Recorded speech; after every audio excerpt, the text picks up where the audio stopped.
Thanks for staying with us. I am Sena Alomine. To our stories now. Health Minister Kwabena Mintah Akando has announced a series of new measures introduced by the government to curb inflow of highly addictive opioids in the country. Recent BBC investigation revealed that one pharmaceutical company, Avio, had been illegally exporting a harmful mix of tapentadol and carisprodol to Ghana and other statement in Parliament. Task Force agency is tightening surveillance to ensure no harmful substances are allowed into the country. Joint Task Force, the Narcotic Control Commission, Customs, and the Ghana checks at major entry points to prevent further unauthorized import, leading to destruction of a large consignment of tafradol and similar drugs. Increased monitoring of over-the-counter drug sales. Inspections have been intensified, unauthorized opioids seized, and legal action taken against offenders. Public awareness and consumer protection measures.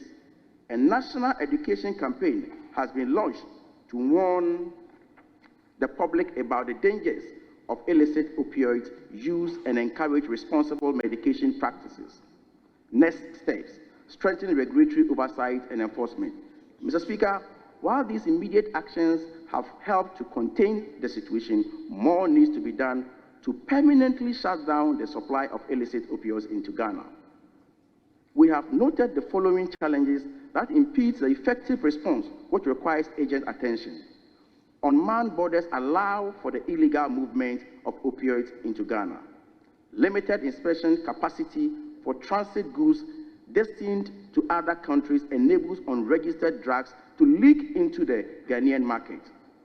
Intelligence sharing mechanism between the FDA, Customs, and NACOC needed to improve enforcement outcomes are suboptimal.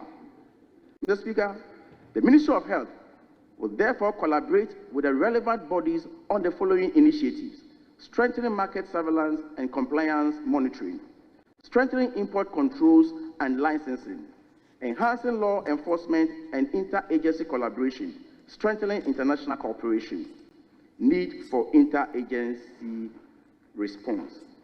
Mr. Speaker, it is important to note the critical need for an interagency response to this crisis.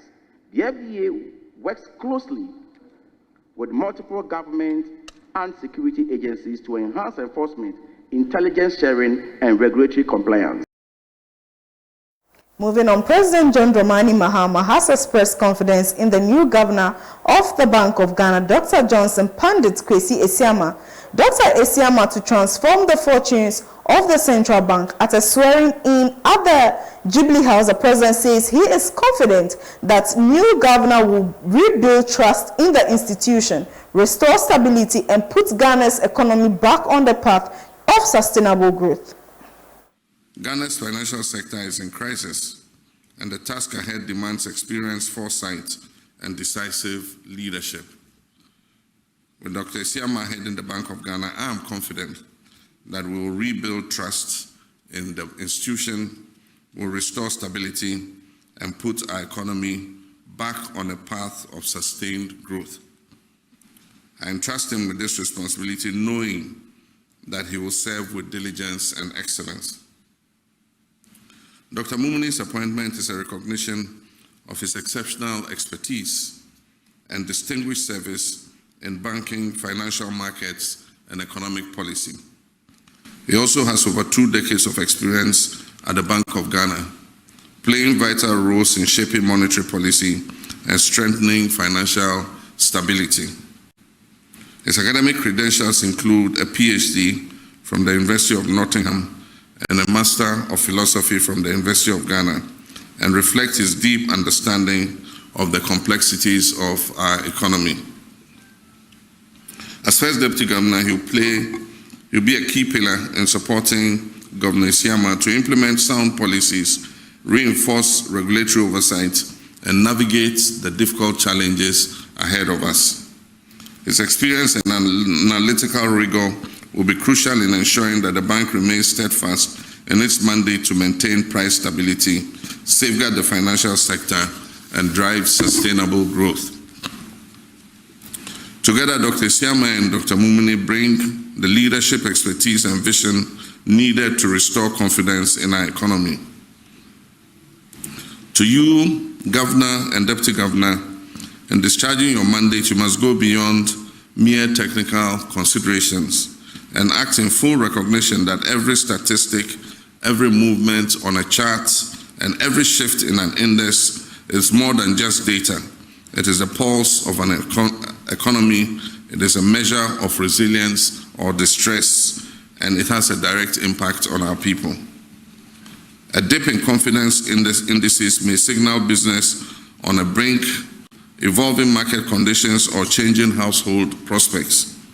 Behind these numbers are real human beings, real human stories, people's dreams, either nurtured or shattered, demanding not just your highly extolled analytical expertise, but empathy and foresight that acknowledge the profound human consequences of every decision you take. The new governor, while delivering his acceptance speech, promised to assist the president in resetting the Ghanaian economy.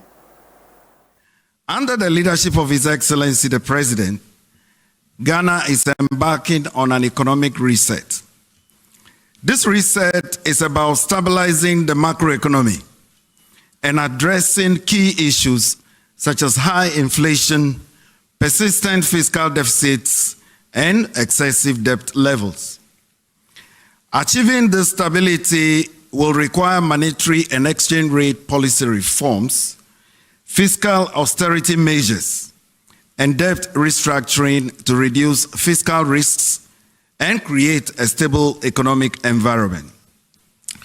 Excellencies, we are meeting today at a pivotal moment in our nation's economic history.